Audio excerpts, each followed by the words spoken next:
Hello everyone OTT qualify करिवार तीनिटा important tips आज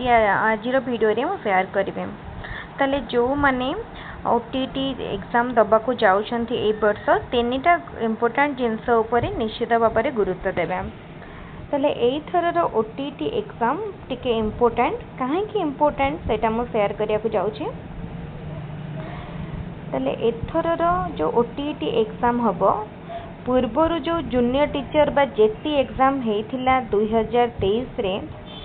तार क्वेश्चन लेवल जेटी एग्जाम रो जो विभिन्न फेज रे एग्जाम होता विभिन्न शिफ्ट रे तो से भीतर क्वेश्चन निश्चित आसीबो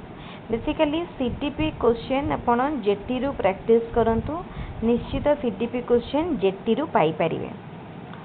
एटा फर्स्ट इंपोर्टेंट पॉइंट ताले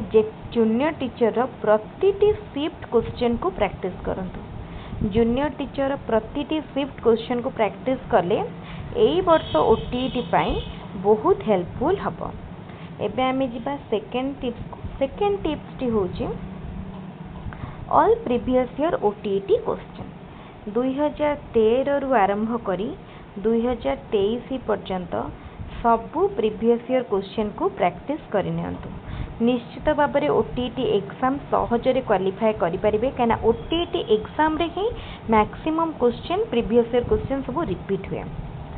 थर्ड इंपोर्टेंट पॉइंट को जिबा थर्ड इंपोर्टेंट पॉइंट होची समरी जदि होल चैप्टर पढ़िया पई टाइम नाही ताले केवल समरी को कवर करंतु केवल समरी कवर कले एग्जाम क्वालिफाई करि परिबे एई तीनिटा थिला ओटीटी एग्जाम क्लियर करिया पई इंपोर्टेंट टिप्स जो माने बहुत पढ़ी ओटीटी एग्जाम पई प्रथम रु पढ़िलेनी डिटेल कांसेप्ट पढ़ी से माने मध्य तीनटा पॉइंट उपर गुरुत्व दियंतु निश्चित भल मार्क रखि परिबे ओटीटी एग्जाम निर्द्वंद्व रे क्लियर करि परिबे आउ जो माने पढ़ी नाहंती हल्का पढ़ी एबे पढ़िए बोली भाबुछंती तो से माने कौन करंतु एई तीनिटा पॉइंट ऊपर ही गुरुत्व दियंतु एई तीनिटा पॉइंट जो को डिस्कशन करले ताकू ही केवल क्लियर करंतु निश्चित भाव में ओटीटी एग्जाम क्वालिफाई करि परिबे। ताले ओटीटी एग्जाम रो ए जो इम्पोर्टेंट टिप्स आमे शेयर कले क्वालिफाई करिवार निश्चित भाव में आपनकर जो सांग मैंने आपनकर ओटीटी एग्जाम दबा को जाउछंती सेमानक सहित ई वीडियोटी को शेयर करंतु जेमती समस्ते ओटीटी एग्जाम क्लियर करि पारंतु काहे कि ओटीटी एग्जाम इम्पोर्टेंट कहना आगो को जेटी रिक्रुटमेंट आहुरी बाहरिया को जाउछ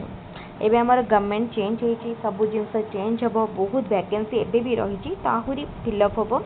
तो 72,000 वैकेंसी थिला तो से सब को फेज वाइज फिलअप करा जबो तेने ओटीटी एग्जाम जदि क्वालिफाई करिथिबे ताहाले जूनियर टीचर बाहरिले निश्चित भाव में देई परिबे तेने ओटीटी एग्जाम एबे ही क्वालिफाई करनियंतु आगो को एग्जाम रो